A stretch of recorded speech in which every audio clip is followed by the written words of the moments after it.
All right. Welcome, everyone. Welcome to this month's ICG Lab Talk series. It's a pleasure to have you here again, and it's a pleasure to host the talk by Tobias Langlotz. And yeah, it's also the last talk before the summer break. And if you're a seminar student, it's the last invited talk that we have as part of the series. And yeah, so as I've said, it's a pleasure to introduce Tobias to you. I know him personally because we spent some years at Graz University of Technology in the same lab in Dieter Schmalstieg's group, working on very different topics, but still. And Tobias started his career probably at Bauhaus University in Weimar, and he was actually one of the first master students of Oliver Bimber. So you know Oliver also from various lectures and also from the seminar. And then he moved to Graz University of Technology, finishing the PhD. And after that, starting a career like overseas at University of Otago, starting as an assistant professor and then moving through the academic career, the steps up. And recently, very recently, he moved back to Europe to become a professor at Aarhus University. And he's also an honorary professor at the University of Otago, still in New Zealand. And Tobias is interested in probably many different things, but particularly in all forms of mixed, extended, augmented, and virtual realities. So all realities you can think of. And with that, I'm closing the intro already, and Tobias is going to talk about augmenting human vision, and we're looking forward to a very interesting talk. Tobias. Yeah, thank you. Thanks for coming. Thanks for the invitation. Good to see you, Mark. Yeah, it's really feel honored to talk as part of your series. And yeah, you might be surprised. I haven't sent Mark my slides, but somehow he talked now about the first 5 of my slides. So if you came too late or if you fell asleep already. So yeah, my name is Tobias Langlotz. Just quickly a bit about me, because actually now you have heard a lot about me, but I guess most of you have met me. Yeah, and basically pretty much what Mark just said. So to summarize my research, it's mainly visual computing. Originally, yeah, I did my master's and actually lots of research projects with Oliver back then in Weimar, when I was still much younger and had actually much more hair. And most of my research touches aspects of augmented reality or mixed reality. So that's the common thing. Over the last years, I moved a bit more towards the HCI field, or the human-computer interaction part of my work became a bit stronger. But there's always that AR part in there, which you will see in the next second. Mark already said we know each other also from our time at Graz. Spent quite some time in New Zealand, so you see there's this small dot appearing here, so it's really at the other end of the world. Was there for, yeah, almost 11, 12 years. But also stayed lots of other labs internationally for internships or sabbatical.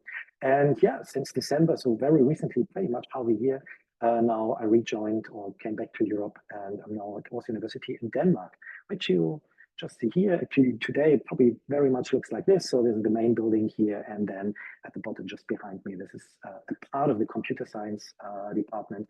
So I think it's probably the biggest computer science department in Denmark, and probably one of the biggest, if not the biggest, in Scandinavia. So it's a great place. If you come around, feel free to drop me an email or contact Mark. I'm more than happy to have you here as a guest. So today, of course, I'm invited to talk about my research. And yes, I'm interested in several things, but I still try to organize it in different themes. And don't be worried, I will not talk about all of this. So usually I group my research at the moment into three themes. And the first thing is usually more what I call visually coherent augmented reality, and it overlaps with augmented reality for media productions. So to just give you one example, what we did there is, for example, this is, oopsie, sorry, should have been more less quick. So this is a video, which should hopefully play in a second. This is actually a mixed reality scene. So that was a work that we recently did in collaboration with Graz University of Technology. And what you see, for example, here, that I'm not sure if you call it the carousel or also that Christmas tree, is actually all mixed realities, all virtual content. And what we did, on this paper was, for example, to be visually very coherent, but having very realistic out of focus rendering. Yeah. And this is one, we have much more paper on this, but nope, not today. This is not what I will talk about, but I just want to give you an idea. A second large area what I'm working on, but not talk about today, is actually virtual tourism. So just before I left New Zealand, I got a really large project with the focus on exploring virtual tourism. So the idea of virtually traveling somewhere. So we had just recently a paper where, for example, we explored with almost 90 people the idea that you can virtually join a remote guide. So that was in remote New Zealand. It's a very rural area. And be there without actually leaving your home place or your bedroom or office. Yeah. So the idea is that we live stream, and to add that you have spatial sound, but you have a local guide. For example, in that scenario, it was actually a kayak guide. We had a relatively long kayak experience. So, but I'm also not talking about this. Maybe next time. I'm just teasing Mark a bit so that he has an excuse to invite me to Linz. And next time I promise I will come in person. But today I'm mainly talking, or entirely talking, about my last research theme, and this is on augmenting human vision or vision augmentations. Yeah, so over the next 40 minutes, you will learn a bit, hopefully, a bit more about this, what it's about and what we have done and maybe what you can do. So I'm not sure if you have heard the terms augmenting human vision or vision augmentation. So the beginning, what is it all about? So first, as it might not be, or is very likely not a surprise to you, many of us wear glasses or need vision aids. I today wear contact lenses, but many days I also wear glasses. Glasses are actually surprisingly old. This is the painting from the 16th centuries, and glasses basically look very much as the glasses we know nowadays. So it's very old, it's socially accepted, and many people rely on it. Yeah, so it's a widely accepted vision aid.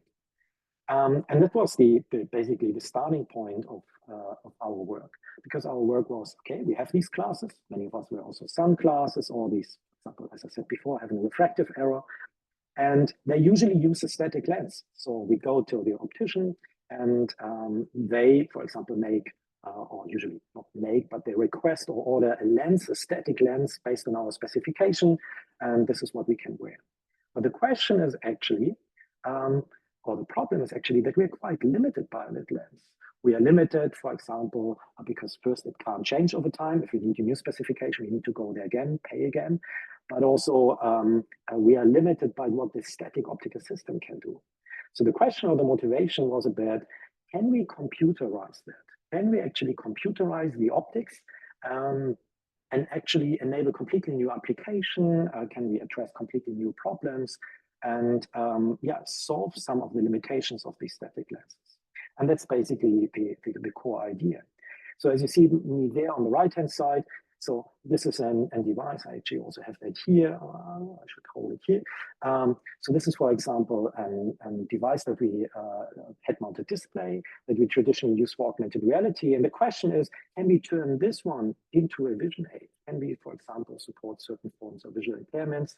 Or in a more general form is, can we have any forms of programmable optics? Yeah, that is dynamic and there is something that changes the scene light before it hits our eye. Yeah, and that's basically the general idea of augmenting human vision. And over the next 40 minutes or so, I will give you a couple of examples from our works, what we have done in the past. But there are also other, I should say right away, there are also other people working on that. Yeah. So, and I want to start actually with talking about the project, which is actually also the first project that we started with. And I started with Jonathan Sutton. He was a PhD student of mine, later a postdoc, and is now a postdoc at the University of Copenhagen in Kasper Hornbeck's group. So I should attribute some of what you will see to him. And that was on compensating color vision deficiency. So unfortunately, I can't see all of you at the same time, but statistically, I've seen that there are quite a lot of male here in the audience, and statistically, at least some of you should be affected by color vision deficiency, or as many of you know it more under the name color blindness. And this is usually the inability to perceive certain colors or certain frequency, not absolutely blind, but we have a different color perception. And here, this is a simulation. This is not exactly how it looks like, but it's a simulation. There are lots of this color vision deficiency simulators. So on the left-hand side, you see 2 images, and then you see different forms of color vision deficiency simulated on that. Probably the most common one are forms of red blindness or green blindness, and it leads to the fact that we have or find it challenging to differentiate certain hues of red and green. A relatively rare form is, for example, blue blindness. That is really rare. But there are also forms that are not depicted here, and I know some people personally who are absolutely colorblind. So they don't perceive any colors at all. Basically, everything is grayscale. And while this is considered to be a mild visual impairment, it can still affect you quite a lot. So we had, for example, participants for some of the studies that we later said, where they said, yeah, I'm married to my partner for 20 years, but she's, for example, still referring to the objects by their color. Like, can you give me the green book, or can you give me that? Yeah.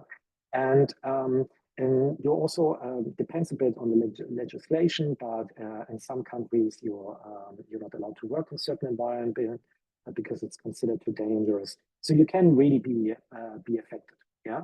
So the question is, can we, for example, address that problem with some of these computerized vision aids? We picked that specific problem because color vision deficiency extremely well understood. Again, I always said it's considered more a mild case. Usually, it's also not getting worse, so there's no risk to our research to make it actually worse or to change the outcome. Which is a bit important also for when you apply for ethical approval for studies. But at the same time, it's rare, but it's not so super rare that it's impossible to find any people who are affected by that if you work with actually affected communities. Yeah, so usually you say it's affecting 5 to 10% of the male population. I have seen women affected by it, but it's extremely rare and usually for different reasons. Good. So basic idea, very high level, super easy. So the idea is that, for example, we see something here. It's called the Ishihara marker. It's one of these old school markers for detecting a color vision deficiency. The idea is that you have a vision aid. Normally, you can, if you're affected by color vision deficiency, you cannot you find it challenging differentiating the 6 from the background. And the idea is somehow that we, through these classes, we change actually the appearance or of the environment, here that marker, so that suddenly it's much easier for you to distinguish it. And that's relatively easy. In practice, it's a bit more challenging. So because let's have a look. Normally, these classes that we traditionally use for augmented reality, they have a small display, they have a camera, and usually there's some form of a waveguide that that transports the light emitted by the display in our eye. But the first problem is what we see, that the camera is actually a bit away from our eye. Yeah, and this is a problem because the camera sees the world quite differently, and it's quite hard to correct that. And ideally, we want to have the camera in our eye, and even if you would agree to a surgery, don't do it. That's probably not that easily solved, but it creates a problem for us. And we solved that in a relatively easy way. What we integrated in our hardware, or we modified the hardware, we integrated a beam splitter that you can see up there. And what it's doing, it's reflecting part of the light that can still pass through and actually hit our eye. It's reflecting a part of it to the camera. And by doing this, actually, we move the camera not necessarily at the position of our eye, but reasonably close. Yeah. So for the remainder of the talk, we just assume it is there. I will talk later a bit about it. That's not exactly the case because we all have slightly different eye positions. But we move it much closer, so the parallax effect becomes smaller. So now, what we can do, very simple and very high level. We have a camera image reflecting our environment, and we can do some relatively straightforward processing. What we do is we run a CVD simulation. So we simulate how the world, here again the marker, would look if you're affected by certain forms of CVD. We can subtract that or compute the difference between the camera and the simulation. And that gives us exactly the information that you normally would miss out, yeah, which is here the 6. And now we just need to show this in our display.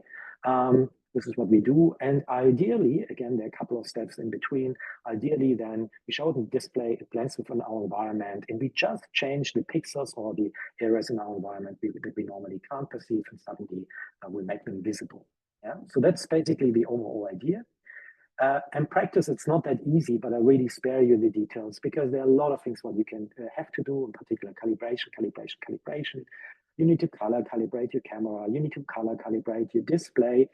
You need to consider that the camera is just seeing a fraction of the light, and that also a fraction is no longer visible to the wearer of the display because it's reflected to the camera.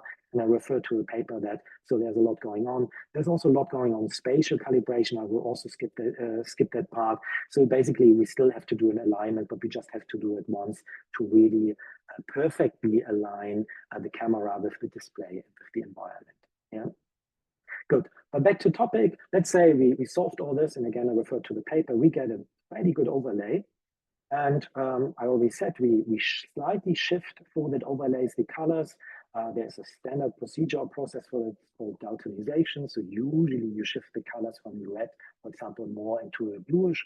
And by doing so, actually, you move them into a frequency or a color area that is, again, perceivable and can be distinguished, let's say, from the green. We also did a couple of others, so we had different kinds of daltonization implemented, but what we also tried, this is what you see here, we tried an edge overview, so where instead of shifting the colors, we emphasize the edges. It will be hopefully visible, you get the idea a bit there. So basically it's emphasizing the edges or the transitions between red and green. We build lots of different prototypes. This is what we often do. So usually we have the idea, we build prototypes, we program the prototypes, and we evaluate them, and often we do several iterations. So what you see there on the left-hand side, we have prototypes. They're really more benchtop prototypes where you actually look through a camera, but it's just much easier to calibrate. Or we had them prototypes that are still relatively large and installed in the frames, but you can actually look through, and still larger, but suddenly also mobile prototypes. Yeah, again, they're not the most beautiful, but this is not the goal here. And then we evaluated all those prototypes. So this is Jonathan wearing one, or actually, I'm not sure if you can call this wearing, but showing one of the larger prototypes. And when it's calibrated, so that's calibrated for his eyes, but I just move roughly the camera there, you see this overlay here. Yeah. And the next video, so this is all captured through. This is now calibrated for the camera, and you see it's actually very precise. We very much exaggerated here the effect, so it really becomes visible. And this is again the edge overview, which looks a bit ugly for that specific marker. Yeah. So I already said it's quite exaggerated. And we often did that actually because initially when we submitted the papers, we had more subtle versions, and the readers didn't see the differences. In fact, actually, you see here on the left-hand side, you see these two markers. This is actually captured through the device, but the top one is actually when the device is basically off. And this is calibrated for Jonathan, who is affected by color vision deficiency. And in the top one, he sees a 21. And he needs just a very subtle change. And this is what you see in the bottom there. A very subtle color change. And again, this is not a simulation. This is actually shot through the device, and you see it's pretty nicely aligned. But he needs that only very subtle change to make it clearly a 74 for him. Of course, it depends on how much or how severe your color vision deficiency is. But this just gives an idea, and that was one of the problems that we initially had, that the readers didn't see. It looks different. Yes, it does, in particular for him. But we also tested it with other image material here, again, with the slightly exaggerated augmentation or overlay. For example, where we tested it with computer games that came out, or with certain forms of visualization. We also had foods and lots of problems that were already reported in the literature, but also confirmed by the people that, by the participants of our study, that those are challenging examples. And again, I already said we ran lots of studies. Overall, we almost had 100 people that we detected, and not just detected, but we categorized as proven color vision deficient. We tested them again with these benchtop prototypes, with more larger prototypes. We had comparison against, for example, Google Glass prototypes, where the display is more sitting next to the eye. We had more larger, but still mobile prototypes where we let the people more freely walk around. And we had different comparison of different highlighting techniques. And overall, I spare you, because there are so many studies, I spare you a bit the statistical analysis. But overall, what we showed, it can be a very effective help. So people would no longer be considered color vision deficiency. They would easily pass any test. They're also just more confident, because it's quite interesting if you're affected by color vision deficiency. Most of the people, they have some strategies how they survive or how they manage around. but they're usually a bit unsure. But using this device, even if they would solve if they, for example, can roughly guess, for example, what's in the marker, now they're just much more confident. And generally also the qualitative feedback was that they really like the technology, but of course they wished it to be in a form factor closer to classes, traditional classes, which is of course something that was not the main objective of this project. Yeah. So this gives you one idea. This is something where we can use basically computational devices or computational optics to address a problem which is normally very hard, if not impossible, to address with traditional classes. Yeah. But we did more. So there's another project. This is actually just a current project by Michael Smirnov. He's a master's student here, and he's just about to submit his thesis. So what he was doing, he picked a different problem. He picked low vision, and he wanted to address this off-the-shelf devices. So instead of modifying, he took these are snap classes. Again, I have to bend here, but they're relatively small, and he didn't modify them, and he explored their usage as a low vision aid. So again, there are lots of AR devices, and many of them, you see them on the left-hand side, they're relatively large and relatively bulky. Lots of the research on augmented vision deficiency is actually also done with UC-through devices like the Meta Quest, but this is very unlikely that someone would wear it. So we very much focus on optical see-through devices, and this is again, I'm looking a bit grumpy there. One of these relatively small snap classes. They're fully integrated, so they're not cable, they're not wired, and I think they have quite a nice form factor. So what he now did, he's explored now what we can do for overlays for low vision. So this is one of the sneak peek of one of the demos that he did. So what he's doing here is actually he creates an overlay for people who are affected by low vision. And the typical thing, what you see with people who are affected with low vision or even legally blind, is that they do not only have a refractive error, but they generally struggle with low frequencies. So small differences and everything, as they almost don't see it. So what we do here is is doing an edge overlay, and it's a bit challenging to make that very precisely. But he's having an edge overlay, and he creates at high frequencies that are still visible by people who are affected by this form of low vision. Now, there's another example. Another very common form of low vision is that people have tunnel vision. So tunnel vision means that basically our field of view or the visual field becomes much, much, much smaller. So sometimes people can only see 20 degrees or have a visual field of just 20 degrees. So they miss lots of movement in the periphery. They miss cars that come from the side, people there on the side. So what Michael developed, so again, running on the snap classes, what he's now taking, he's taking the camera, still providing this edge overlay, but it's now relatively wide field of view. He's compressing that. You see that here in that simulated tunnel vision. Yeah. So here that you see, it's actually a very small field of view that we're seeing here, but he's compressing a wider field of view into that. Yeah. So the idea is that again, you can see if something comes from the left-hand side or from the right-hand side, even though otherwise you miss that. Yeah. So just another example of how you can use these devices to address the visual impairment. Another project that we did was together with Yuta Ito from the University of Tokyo. Yuta is quite knowledgeable in more low-level optics. And we're working together with him on, for example, computational phase modulated eyeglasses. So coming back to one of the earlier slides is most of the techniques what I showed you so far, they used approaches from augmented reality classes. But how about we use this and completely want to have, let's say, a programmable optical, like a lens that we can program. What can we do there? And this is what we were exploring with them. So normally, again, coming back to a static lens, we have a static lens, and that usually corrects refractive errors. Yeah, but it's static. How about we have a programmable lens? So what he used is actually used a phase spatial light modulator. So it's almost you render something. It really looks like up here. You render something onto this light modulator, and that actually then approximates a lens. And then you can do really interesting things, because depending on what the pattern that you render on that lens, you now change the characteristics of that lens. So you have a lens that, for example, here you can focus, for example, from 10 centimeters to the background, back and forth. But you can do even more, because that is what you can also do with other forms of focus tunable lenses. But you can actually also do funny things like this. You can create a lens which is at the same time focused in the background and the foreground. So what you see here, this is an example. So on the really left-hand side, there's no modulation, and there's actually an object in the foreground and the background. So we can render a lens for the far focus, and it brings the far object in focus. But you can also render a lens for the near focus, and it brings the near object in focus.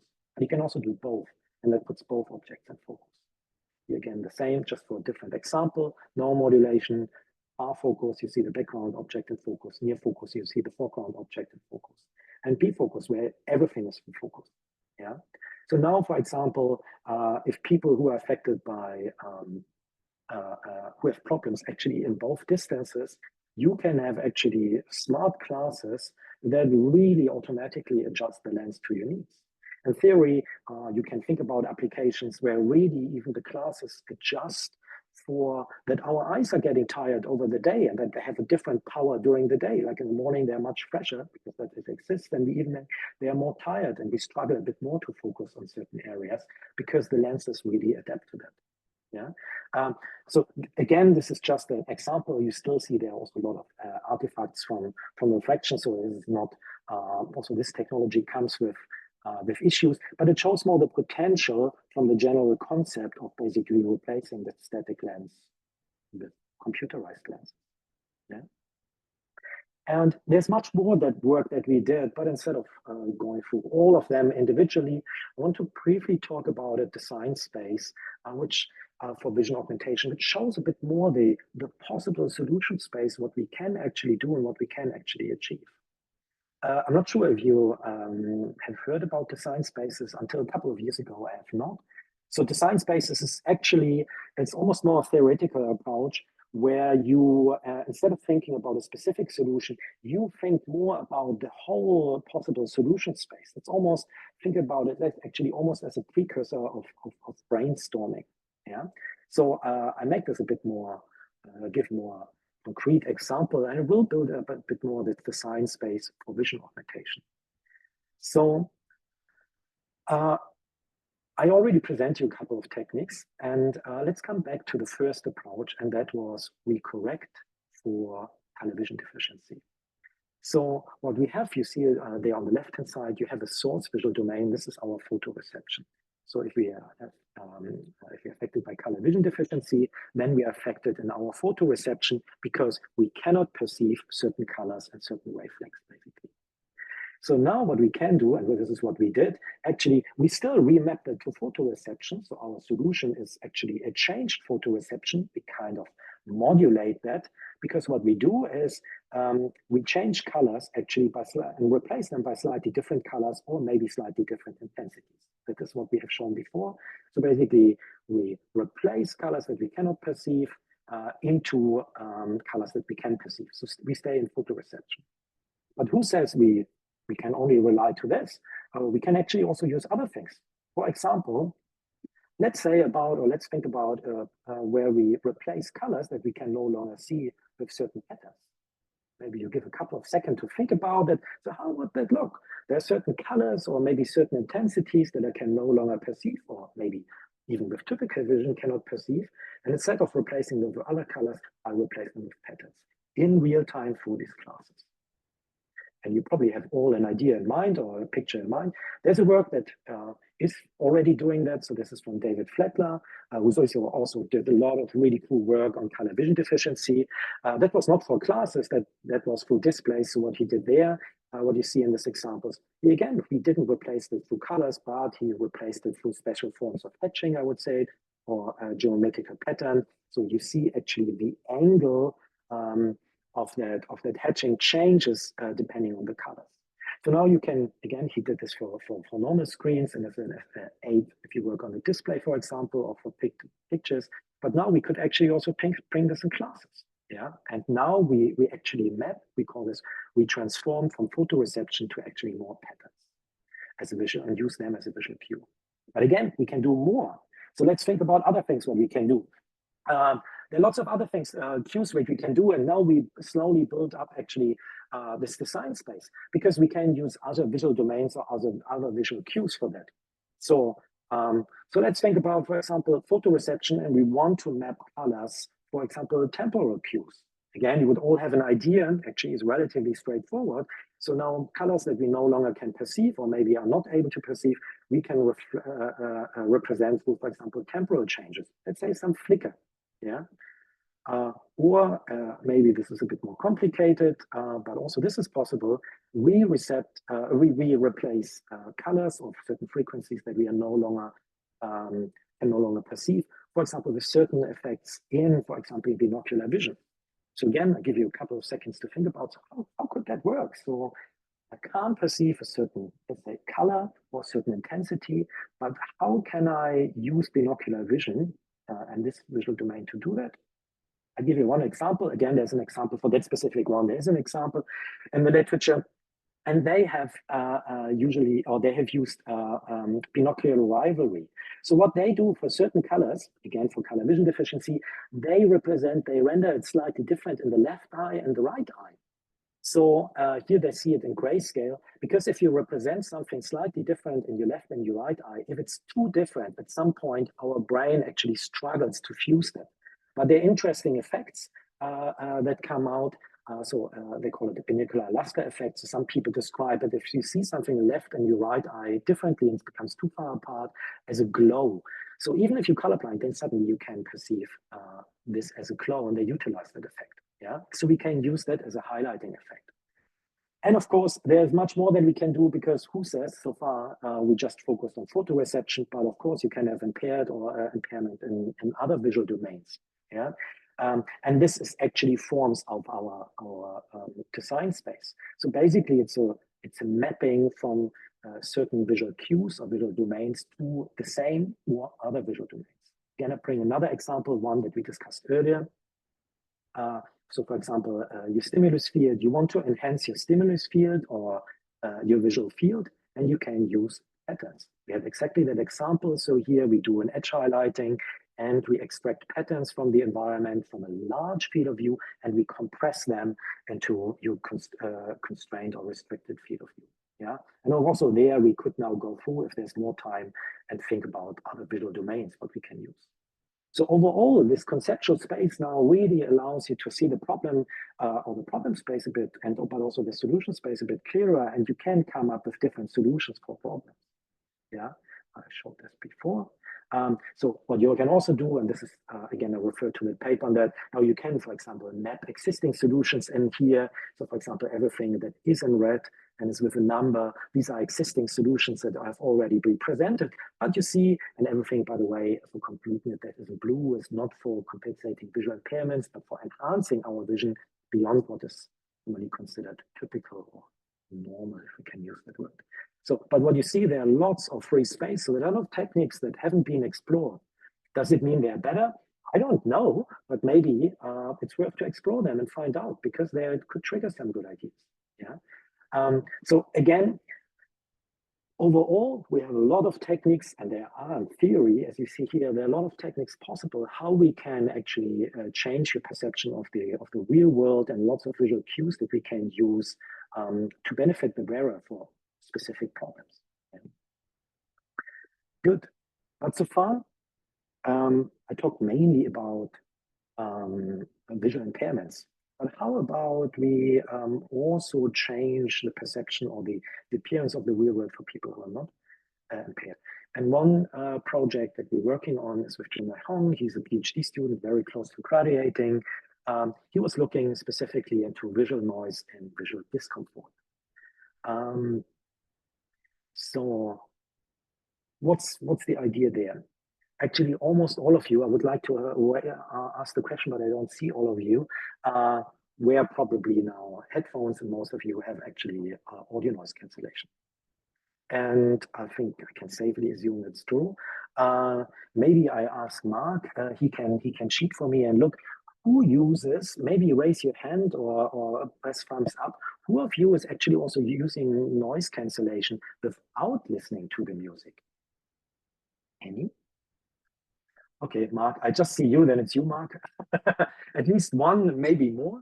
Yes, and there are a lot of people who do that. Maybe on the plane, you don't listen to music, you just want to, it's not about listening to music, it's really more about separating you from, for example, a noisy environment. So now our question, starting point for our research was, is there something like this, like audio noise in the visual domain, and can we actually cancel that? Yeah. I'm not sure if who of you has seen this one. So there is a person out there who said, yes, it exists. That was a product. I am not sure if it any longer exists. It's called Focus Cap. That was once in the German TV in the Dragon's Den. I wanted to turn it into a product. So they said it's actually an help in visual or an aid for your visual perception if you work in these large space offices, because again, you can wear headphones, but there are lots of people moving around. We are all now working in this open space office. So what they did, it's almost like if the horses, they constrained your field of view. Again, I don't think it was so super successful, but we share similar ideas, yeah. But our question was a bit more open because here immediately they assumed that it's actually a certain movement in the periphery. But our starting point was, what is actually visual noise, or what can cause visual discomfort? So we invited a lot of people. We had a very human-centered approach there. So we invited focus groups. I did brainstorming with them. Here you see some of these groups, different stages. I will not go into the details of that, but we had actually lots of people coming in with lots of different backgrounds. We asked them basically, we presented them the idea that we have audio noise cancellation. The starting point was for them to think about if there is something like visual noise or something that causes visual discomfort, and share their anecdotes or stories. And we identified a lot that was really interesting. It's not the same for all the people, but there were certain patterns emerging. I give you a couple of examples. This is when we aggregated it with the help of participants. So some people, and that's for example also with me, even though I didn't participate obviously in the workshop, they really struggle with this, with cold light. I'm not sure if that's similar to for some of you. I'm really a guy, I like warm and indirect light. This is when I feel cozy. This is when I like to work. I really struggle with certain color temperatures in the light. I can tell you my partner is not. She's absolutely fine. But she struggles, for example, with flicker a lot. Also an anecdote, again, she was also not a participant. Basically, we have blinking bike lights. Her story would be a bit different. There was a supermarket where I usually like to go, and she was usually, once we were in the supermarket, she was really like, can we just speed up? And I was always surprised what's going on. And then she said, don't you see it? And I was really like, no. She turned out she's very sensitive to flicker, and there was a certain frequency these lights were flickering. And to be honest, even after she told me, I had to really focus a lot to see anything, but it was far from annoying. Yeah. So we identified this, and these patterns also came up. Again, it's not for all the same. So some people, they struggle with, for example, intensity, sunstrike, being blinded by headlights, some with certain colors, some with certain temporal artifacts like flicker can really often up, or again, movement in the periphery.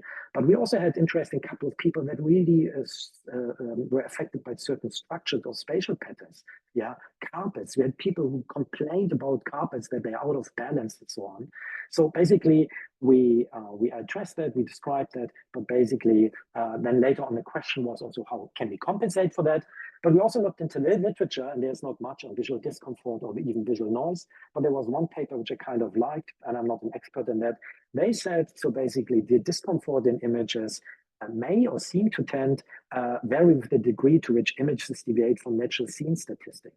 So basically what their hypothesis or theory was in the paper, if we are exposed, and particularly early on, to certain, or if we are not exposed to certain stimuli, we don't build our brain is not forming a very optimized processing pipeline. And if we are not used to processing this kind of visual stimuli, we find it is discomforting. Yeah. Again, this is a working theory. There are a couple of people going in the same direction, but I'm not sure if that is provable or proven, but I kind of like it and would apply to some extent to what we identified. So, but I already said, next question for us, can we compensate for that? So we built, and this time we did video see-through because we were really more interested in the general concept. So we built prototypes and had to run lots of studies, for example, with blinking lights, exactly with the bike. And here the idea, of course, we didn't turn it off. but we turn it constantly on. So we were detecting if the light was off and exactly when it was off through these classes, we make it on so that you had the appearance the light was consistently on. With also prototypes, they are not shown here, where, for example, change the light temperature, or so we reduced flutter and so on and so forth. And the people responded quite positively to that and really noticed the difference. More recent unpublished work yet is where we use not BTC-through, but actually LCD light modulators. So basically, it's almost like sunglasses that you can program on a per pixel base. That's what Junmai is working on. So here, for example, you can create tunnel vision. So instead of having the focus cap, you can, for example, kind of blend out or darken certain areas. And this is what we're currently exploring. But the general thing is, I think there are interesting applications also when addressing certain elements that address or that cause visual discomfort. Yeah, very nice.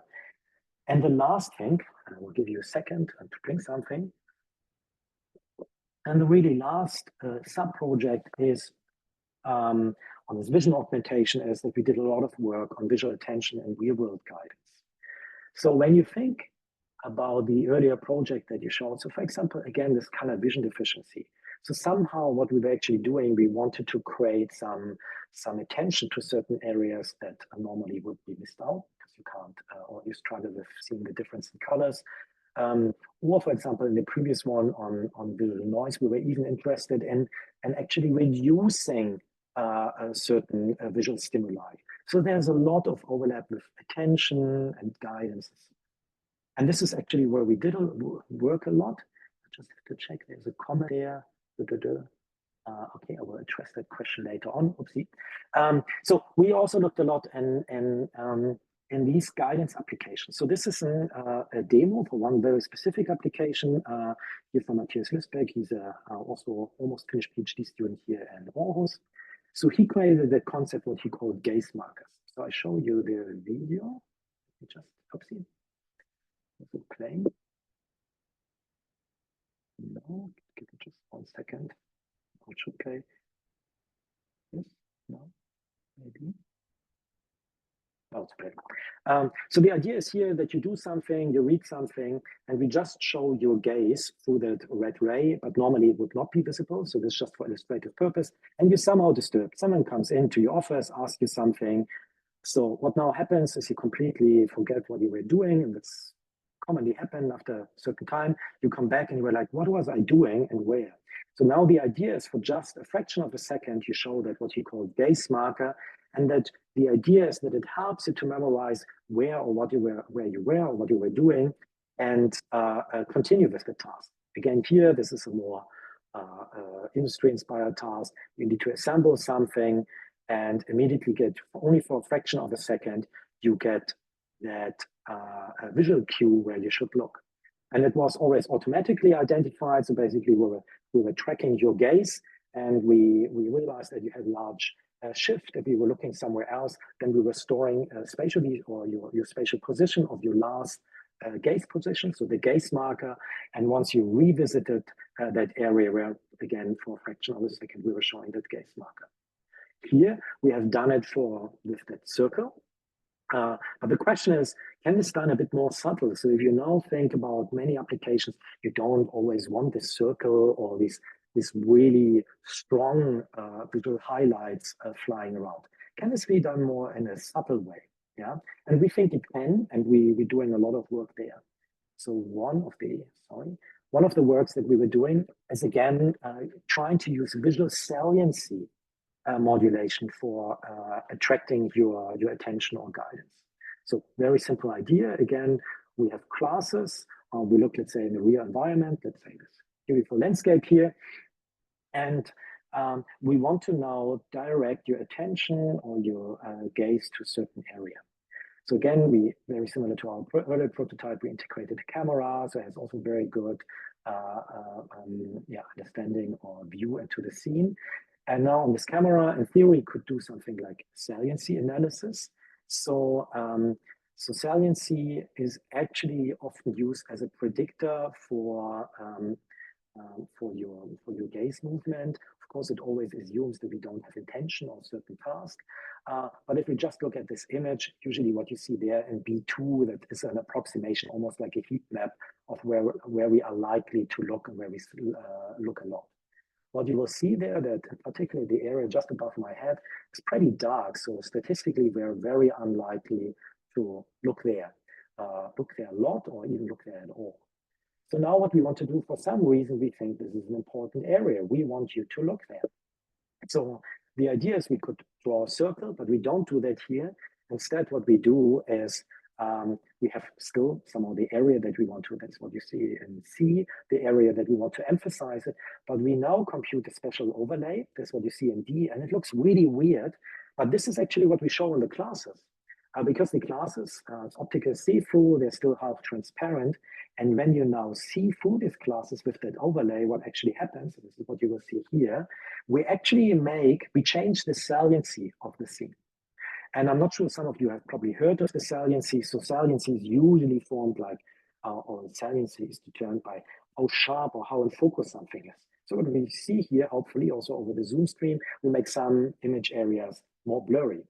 We actually also desaturate them, hopefully, but in certain areas, exactly the one that we want to emphasize is it's much more in focus. We increase the contrast via the classes, via that overlay, and make it just more appealing. But still, we don't have like something like circles or other geometric artifacts. And we studied that again. So we had lots of studies. So we had studies again where you look through the apparatus through a camera with extremely good eye tracking. And we also had another study, a second evaluation, where you actually looked through the prototype, actually with a bit less reliable eye tracking, but still good enough. We detailed this in the papers. And what we showed is a couple of interesting things. So first, we achieved our goal, which is half surprising. So first, if with our modulation, suddenly people look there, they look there much more often. You see also the time by participant or by image, they look there much quicker. But what is actually interesting, we also compared it here against the circle. So of course, if you have a circle, they also look there. They also look there even quicker. But what happens with a circle, and it's the image area that explored. If we have a circle, the people just look there. And this is often not desired because often we want that the people, that they look there, but still explore the rest of the scene. However, when you do saliency modulation, or at least this is what our results suggest, then you look there and you look there often, but you still continue to explore the rest of the scene, which can be an interesting effect or an interesting advantage. Yeah. So again, we also did other things. So this is just saliency. We have also other papers where we explored flicker and other visualization techniques.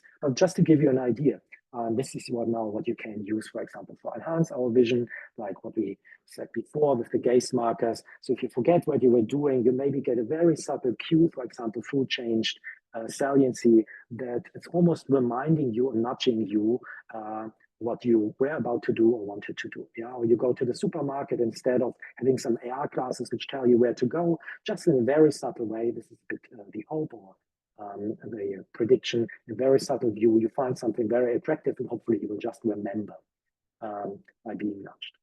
So overall, we're slowly coming towards the end before you all fall asleep. So I talked about the general idea of vision augmentation. Basically, as I said it in the beginning and emphasized it during the talk, you want to replace, or we're thinking about replacing these glasses with static lenses from computerized optics. And I gave you a couple of examples from our work, including those that's addressing visual impairments and increased accessibility, as well as even enhancing, for example, or changing our perception of the real world for other purposes for the non-impaired users. So basically, how can we change the appearance of the environment to suit the needs of the user? We are not the only one who are doing it. So there are a couple of other great groups working at Eli Pelli was really pioneer really early on. The group from Sherry Azenkot did a really great work, and there are lots of other examples. So I think it's a steadily growing interdisciplinary field, which is really great to see. And it's also important that it's inspired by augmented reality and XR, but it's different. For example, the hardware requirements are different. For example, for many of these applications, the size tracking, for example, is not so important, less important. Yeah. Of course, you're thinking more about long-term help. So for example, battery runtime is maybe more important. Maybe the graphic fidelity is not so important. So there are lots of opportunities there. Of course, it has also very different target users compared to AR and XR users. So because in particular, if we attract or if we want to work for visual impairments, we should work, and this is what we did with target users. So we really involved the people who are affected by color vision deficiency in our research. And there are also lots of challenges if we look into the current work that's there. So for example, there's big limitations in comparative studies. So this is what we showed here for one specific problem. This is again color vision deficiency. I hope many of you are familiar with different kinds of visualization, this radiograph. So it's actually showing 132 different works on addressing color vision deficiency. So really wildly different, but actually only the ones that are connected actually show that they had a comparative studies. So the majority of the work, they have a new idea, but if the idea is better or performing better or worse than something else, we actually have no idea, or very limited in size. In particular, only the, and unfortunately, sorry for the choice of colors here, only the green ones and the red ones, only the green and the blue ones, they are actually involving users. All the red ones, they're just showing some qualitative comparison. So we still can't actually necessarily say if this is better or not so good. Yeah. So we need to do more, and not just for color vision deficiency, but also for low vision. But there are also some other more high-level lessons learned that are maybe relevant for you. So first of all, and it might not be surprising to you, the head-mounted displays that we nowadays use, including this ones, they're far from perfect. Yeah, and we often talk about that. So ideally, we want, for example, have our real hand and hold this virtual apple there, and almost normally we want to wear these glasses and should be indistinguishable from reality. And we know the reality in the glass is a bit different. We have different color representation, constrained field of view, different resolution, lots of problems, fixed focal plane, and so on. So, and we can talk about that and complain about that. But the question is actually also, maybe for some application, and this is what we forget often, maybe it's good enough. Again, if you're affected by low vision, maybe an overlay like this, which is in a single color and also has not the highest resolution, is good enough. In fact, if you are affected by tunnel vision, the field of view of the display is probably far bigger than actually the tunnel vision. So you can't see outside areas anyways. And this is often what we forget, and we often think about, oh yeah, these devices should be better and better and better. Yes, there are applications that would benefit, but we often forget the application where the current technology is actually coming to the area where it's usable. Yeah. Similar to that, the best and latest is not always the best for your research, and it's certainly not the best for my research. A couple of ideas there. So many factors to consider. For example, the colors or the brightness and the contrast of these devices.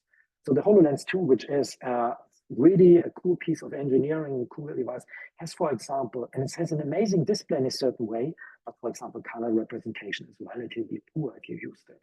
So if you want to do work on color and correct color representation, it might not be the best device. In fact, there are other effects, like for example here, actually if you wear many of these devices that actually also darken the environment. So what we often use is actually the Epson Vario, which is a super affordable device, actually relatively cheap, but for many of our research, or for much of our research, is good. It has an OLED display with very good color space that it can represent, and it's also extremely transparent, so it's not making necessarily the world darker. So it might be good for some research. Similar field of view, a Meta 2 no longer available, had amazing field of view, yeah, very wide field of view. It's often forgotten, and that's where you want to go. It has certain other disadvantages, and I already told them Epson very small field of view. But if you tunnel vision, perfect. Yeah. So maybe you want something that can be easily customized, like for example, Project Nostar is a device that you can 3D print and almost build yourself. So the whole point is we should get less obsessed with the latest and that we need a very relatively expensive whatever Apple Vision Pro, but there are devices which are surprisingly useful, and you already see that we actually also modified those. Yeah. Performance versus mobility. You can have a very performant head-mounted display. This one is not necessary. It's a cool device, but everything, there's no cable, nothing. There's a battery inside, computer inside. It's enough for some application. It's relatively small. Yeah. And the last thing, what I want to make clear, because I showed you a lot of results, and this is something that is capturing the results is hard if you do the research what we do. And so this also as a warning. Actually, if you ever try to capture with a camera, many of these head-mounted displays, in particular optical see-through, you end with something like this. So you have a really cool technology and you want to have your paper, want to make a cool video picture, and you see nothing or really wrong things. So more and more these displays, and this is actually good, as are optimized for the human eyes, but not for camera eyes. Yeah. So it's actually very hard to show how the perception is of that. Yeah. So no limitations, latency, also on a couple of other ones. I skipped this one. That's just showing a couple of other effects, rainbow patterns, and so on. To kind of an end, because I'm slightly over time. Thank you again for the invitation. It's very good to see all of you. It's very good to see Mark. And just a bit like advertisement. So if you're somehow up for a change, a landscape, you're more invited to contact me, and I'm looking always for good students. Otherwise, I'm open for any questions. And thanks you for your attendance. Cool. Great stuff, Tobias. Great presentation. So we have time for a couple of questions. Who wants to go first? Just unmute yourself and go ahead. Hey, thanks for the great talk. I just had a quick question about the red-green color blindness thing. Can you hear me? I can perfectly hear you. Okay. I'm not sure if I can see you. I'm just making it larger. Now I can see you. So, yes. Okay. Hi, Hey. I can see you. Yeah. So I'm from Mark's group, and I had a quick question of the red-green color blindness thing, because I do myself have a little bit of red-green color blindness, and I definitely noticed it from your slides again.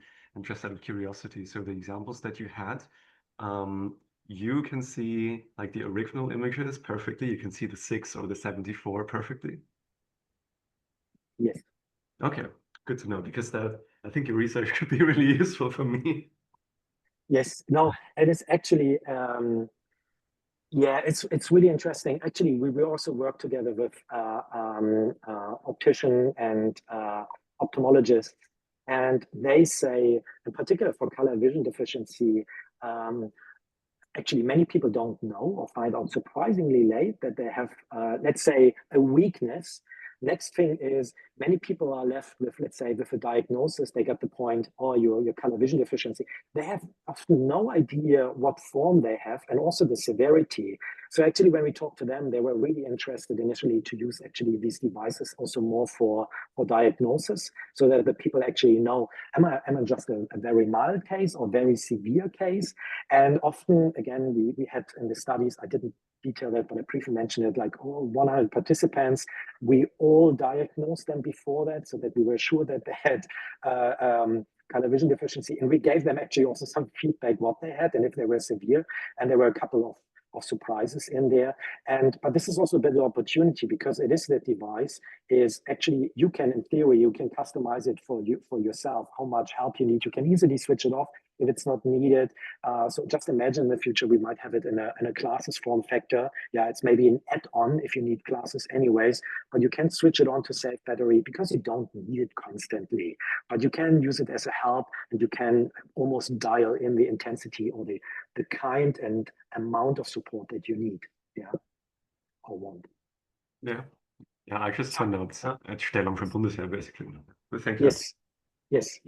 I know a couple of other people who couldn't go to military because they were for the first time diagnosed with color vision deficiency. Tobias, yes? I was wondering what's possible in terms of binocular vision deficiency. You briefly mentioned it. There was not much in your matrix, in your design space. So how would that work? Any ideas? So, I mean, yes, any ideas? And so, I mean, there, how should I say? There are lots of things what you can do, and then it depends really on the problem what you have.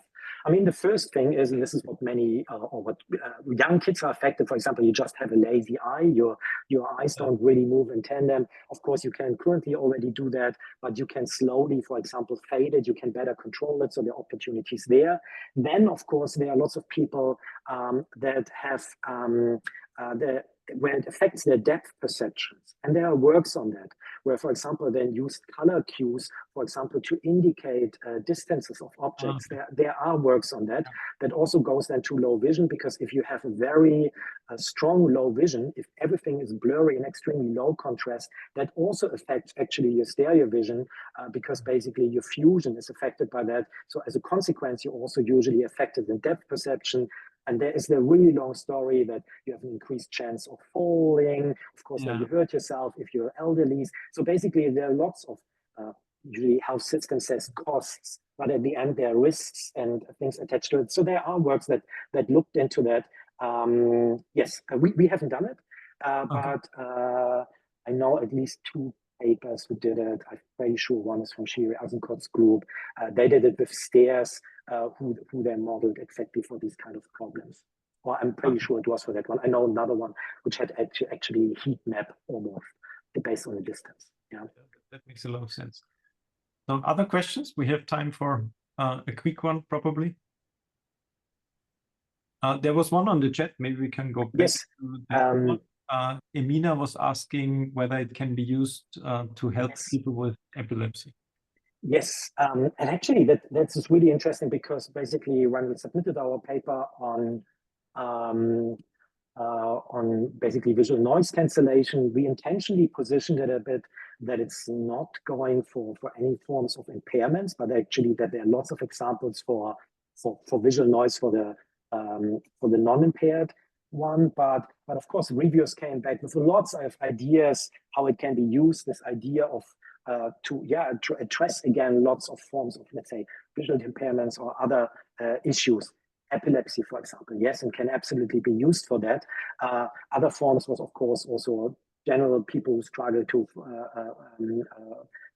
focus or with attention, so ADHD.